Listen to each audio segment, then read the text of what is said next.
Black History Month is the annual celebration of the study and achievements of African Americans, and it was birthed from a time when African Americans weren't being recognized for their central role in American history.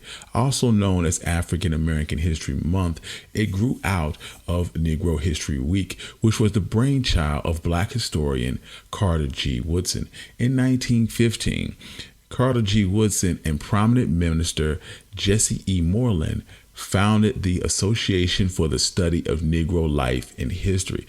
This organization was dedicated to researching and promoting the achievements of African Americans and people of African descent. Carter G. Woodson believed that blacks should know their past in order to participate intelligently in affairs of this country, and he believed that black history was a pathway for young African Americans to build on in order to become productive members of society. Welcome to One Mic Black History. I'm your host, Country Boy, and this episode is about Black History Month and the life of Carter G. Woodson. As always, if you like this, please consider it to our Patreon page. You can find us at One Mic Black History and give us 5 stars on Apple Podcasts. In 1964, James Baldwin would talk about his education, stating that when I was in school, I began to be bugged by the teaching of American history because it seemed like that history was taught without cognizance of my presence. This idea also frustrated Carter G. Woodson almost a century before Baldwin and set in motion the beginning of Black History Month. But to understand Black History Month, we must understand more about Carter G. Woodson, also known as the father of Black history. Carter G. Woodson was born in New Canton, Virginia. His parents were former slaves Ann Eliza and James Henry Woodson. Even though his parents could not read or write, Carter's father was still very intelligent, and he bestowed guiding principles on his life. When he was dealing with other people's homes, including white residents, he avoided going through back doors. James Woodson's principles put black and white folks on equal footings, and even though it often meant hardship, Carter's father insisted on learning to accept insult, to compromise on principle. To mislead your fellow man or betray your people is to lose your soul. Carter would work the family's 6-acre farm, which was located on mostly poor land, but they were able to produce enough vegetables for their large family. His father was a Civil War veteran who learned carpentry from his father and supported his family by laying foundations to homes. Woodson was brought up without the ordinary comforts of life. His school had a 5-month term year, but Woodson was only able to attend on days with rain or snow when he was not needed on the farm. He still was an excellent student, and when he did show up, he often completed his assignments early. Determined not to be defeated by this setback, Carter learned mostly through self-instruction and was able to master the fundamentals of common school subjects by the time he was 17. Ambitious for more education, Carter and his brother, Robert Henry, moved to Huntington, West Virginia, where they hoped to attend Douglas High School. However, Carter was forced to earn a living mining in Fayetteville County coal fields for 6 years and was only able to devote a few months each year to his schooling. But by 1886, the 22-year-old Carter was able to graduate from Douglas High School.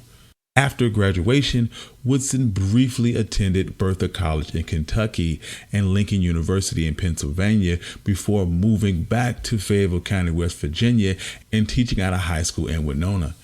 In 1900, he returned to Huntington, West Virginia, where he would become the principal of Douglas High School that he had only graduated from 4 years prior. He was finally able to receive his Bachelor's of Literature degree from Bertha College, and from 1903 to 1907, he was a school supervisor in the Philippines.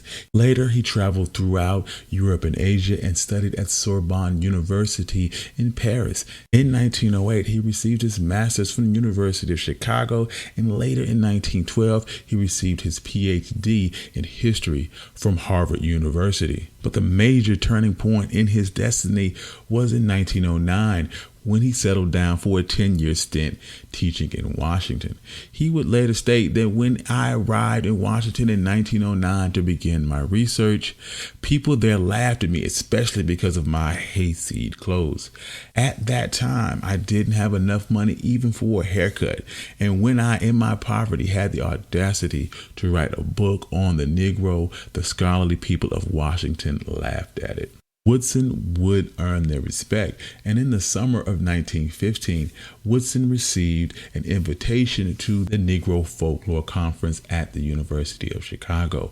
Woodson turned the invitation down, saying with his characteristic bluntness that he was not a folklorist and that he didn't think the conference would accomplish anything. He told the organizers that he had something else taking shape in mind. This idea that was taking shape was for a national Black historical society. Woodson planned to organize this scholarly association with fanfare at a national conference.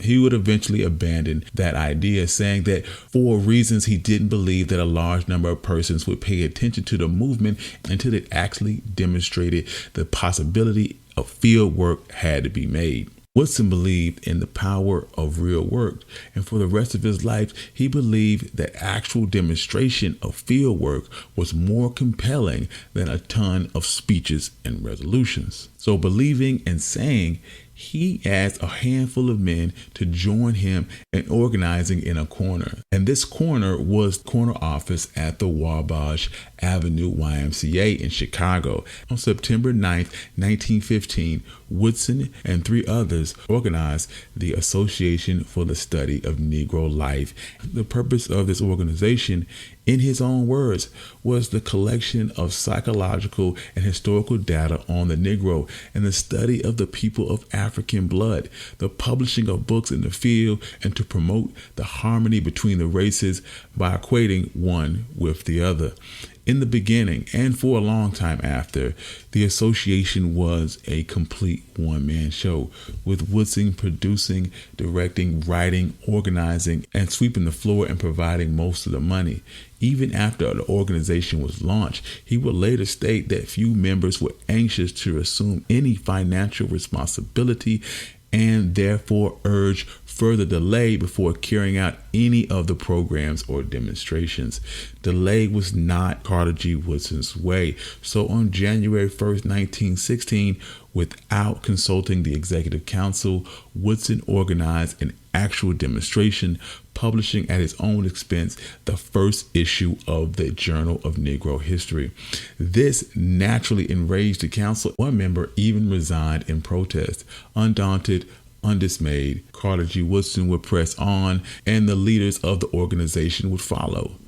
Although Woodson would alienate some of his friends and supporters, he would succeed through the power of example and sheer force of his own personality in creating a structure which published books, funded researchers, taking shape in the thinking of the large masses of people. And by 1920, he had organized the Association for Negro Publishers to make possible publications and circulation of valuable books on colored people that were not being accepted by most white publishers.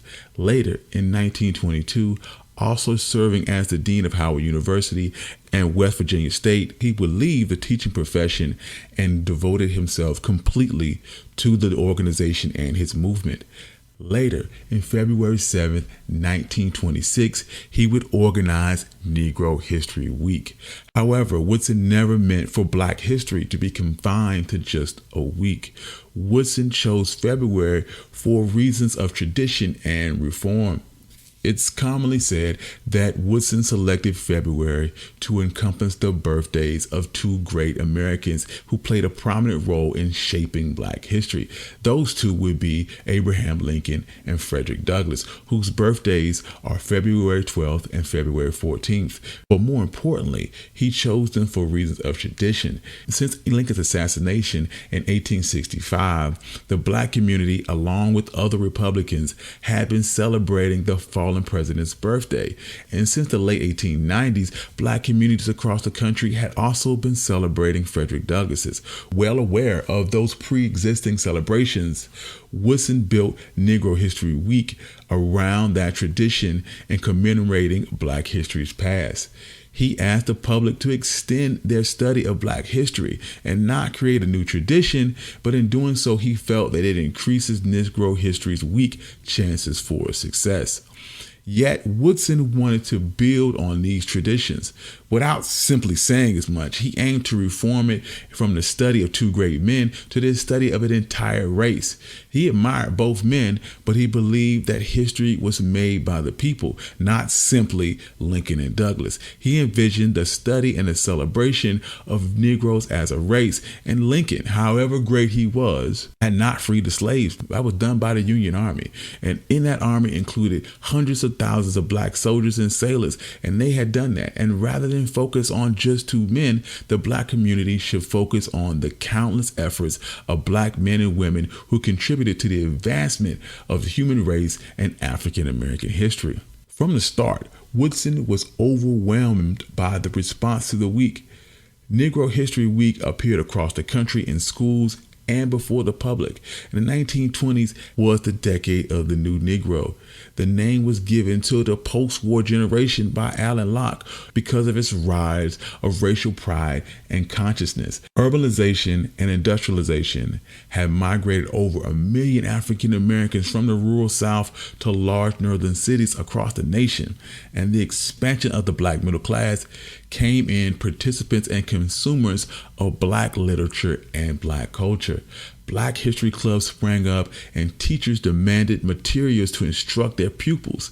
As Woodson and the Association for the Study of Negro Life and History scrambled to meet the demand, they set a theme for the annual celebration and provided study materials, pictures, lessons for teachers, plays for historical performances, posters of important dates and people, and provided a steady flow of knowledge to high schools and progressive counties that formed Negro history clubs to serve the desire for history buffs to participate in the re-education of African Americans across the nation. The Association for the Study of Negro Life and History would form branches that stretched from one corner of the country to the other, and as Black populations grew, mayors issued Negro History Week proclamations, and in cities like Syracuse, some whites joined in Negro History Week with National Brotherhood Week. Negro History Week proved to be much larger in scope than Woodson or his association could control. By the 30s, Woodson complained about intellectual frauds from both Black and white popping up everywhere seeking to take advantage of the public's new interest in Black history. He warned teachers not to invite speakers who sometimes had less knowledge than the students themselves. Increasingly, publishing houses who had previously ignored Black subjects and Black authors rushed to put books on the markets and in schools, and suddenly experts were everywhere. Non-scholarly works appeared from mushroom presses. In America, nothing popular escapes either commercialization or eventual trivialization. So Woodson, the constant reformer, had his hands full in promoting a celebration worthy and the actual history of the people who made that history possible. Woodson believed that Negro History Week celebrations, but not the study or the celebration of Black history, would eventually come to an end. In fact, he never viewed Black history as a one-week affair. He pressed schools to use Negro History Week to demonstrate what students could learn all year long. And in that same vein, he established Black study programs that would reach adults throughout the year. It was this sense that Blacks would learn from their past on a daily basis, and they could look forward to a time of annual celebration was no longer necessary. By the 40s, efforts began within the Black community to attempt to expand the study of Black history in schools and Black history celebrations before the public.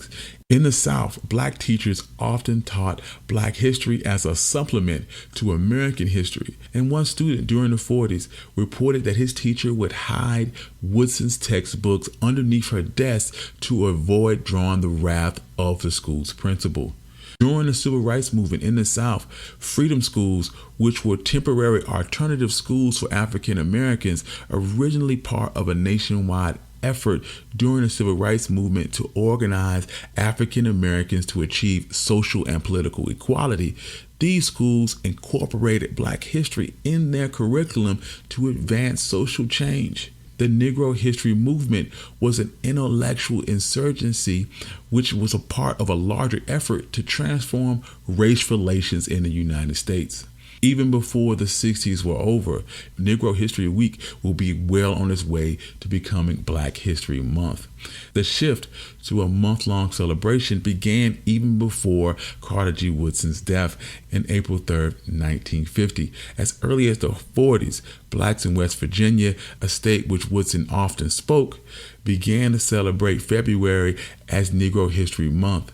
And in Chicago, cultural activist Frederick H. Hammurabi started celebrating Negro History Month in the mid-60s. Hammurabi used his cultural center, the House of Knowledge, to infuse African consciousness with the study of Black history.